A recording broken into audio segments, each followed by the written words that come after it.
Have you ever been in that meeting? The problem's on the whiteboard. Everyone in the room knows what it is. 3 people have solutions in their job title. There's a slide deck, an action plan. 6 months later, same room, same problem, different slide deck. You're not imagining it, and your colleagues aren't idiots. Something else is going on. Here's what people assume.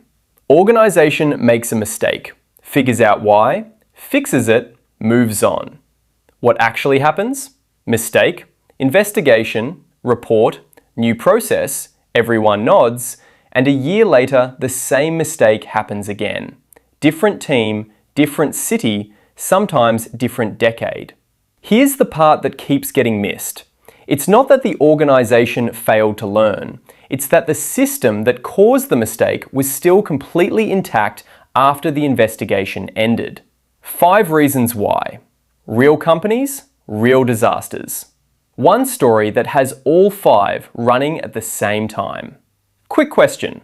If your company loses a customer today, who exactly gets fired? In a small business, the answer is obvious. The owner feels it immediately. There's no buffer between decision and consequence. Now ask that at a large company. Customer satisfaction is dropping. Sales says that's a marketing problem. Marketing says that's a product problem. Product says that's an engineering problem. Engineering says that's a leadership problem. Leadership says that's a market problem. And the customer? Still unhappy. Probably gone. Here's the thing. Nobody in that chain lied. But notice what's missing. Nobody said, "That's on me." Everyone owns tasks. Nobody owns, the customer is actually satisfied. The bigger the organization, the more distance between the decision and the consequence. The person who cut the customer service budget is not the one answering the angry calls. When you can make a decision without ever feeling what happens next, it becomes very easy to keep making the wrong one. This next one is my favorite, because it sounds completely reasonable at the start. A company has a call center. Customers are unhappy. Leadership picks a metric, average call duration. Shorter calls meant faster service. Faster service meant happier customers. Simple, measurable, logical. Bonuses went to the reps with the shortest calls. Call duration dropped, dashboards looked great. Customer satisfaction kept falling. Because the fastest way to shorten a call is to end it before the problem is actually solved. Not hang up, that's too obvious. Just wrap it up politely. I've logged your issue, someone will follow up.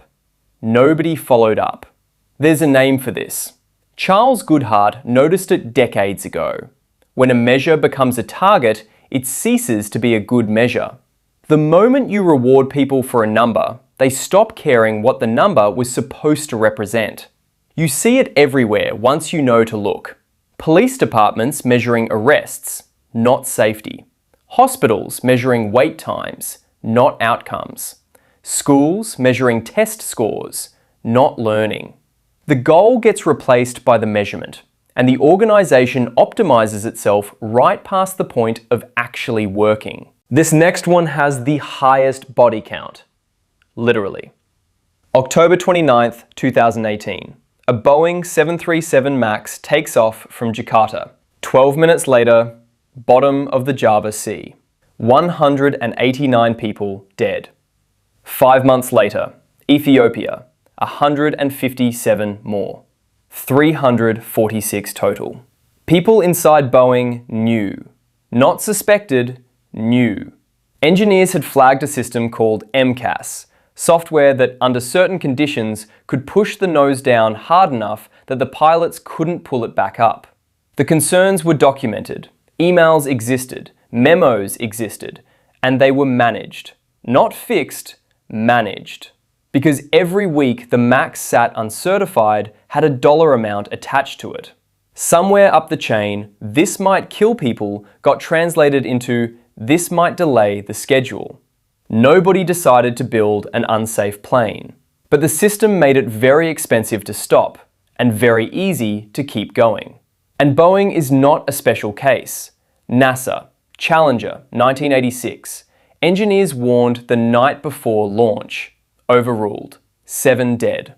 Columbia, 2003. Engineers flagged heat shield damage. Dismissed. 7 more dead. Same organisation, same pattern. 17 years apart. The lesson from Challenger was written down, studied, taught, referenced, and then Columbia happened anyway.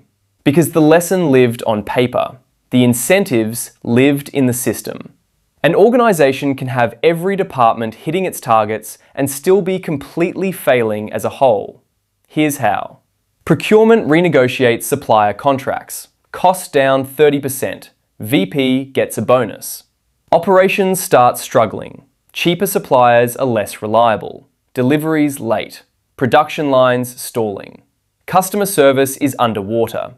Late shipments, quality complaints, staff leaving because the job became 8 hours a day of apologising. End of year. Procurement, bonus. Operations, performance improvement plan. Customer service, restructured.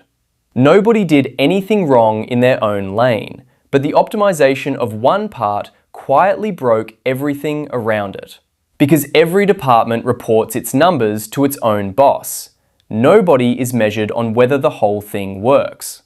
That job, watching the whole system, belongs to nobody in particular, which means in practice, it belongs to nobody.